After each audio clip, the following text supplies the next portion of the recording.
सुक्या मेथीची भाजीची रेसिपी तुम्हाला दाखवते। भाजी धुवून चाळणीत ठेवली आहे। आता पहिले जिरे टाकते, तेल टाकलं, आता जिरे टाकते,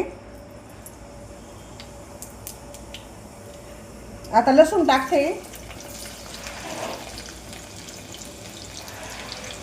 परतून घ्यायचा, बारीक लसूण कापून घेतला आणि चांगला परतून घेतला। आता मिरच्या टाकते,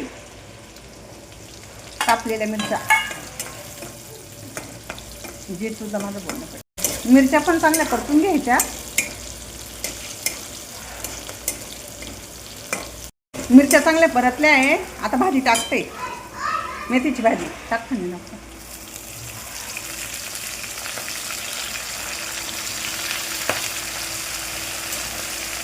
आता 1 चमचा मीठ टाकते,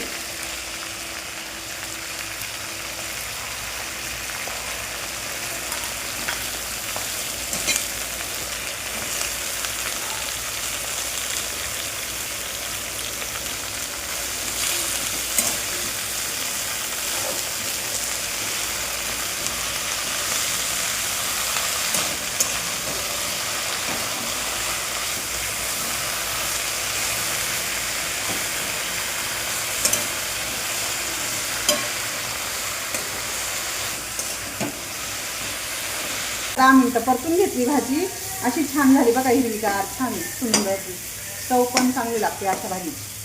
करून बघा तुम्ही, माझ्या चॅनलला आवडल्यावर सबस्क्राईब करा।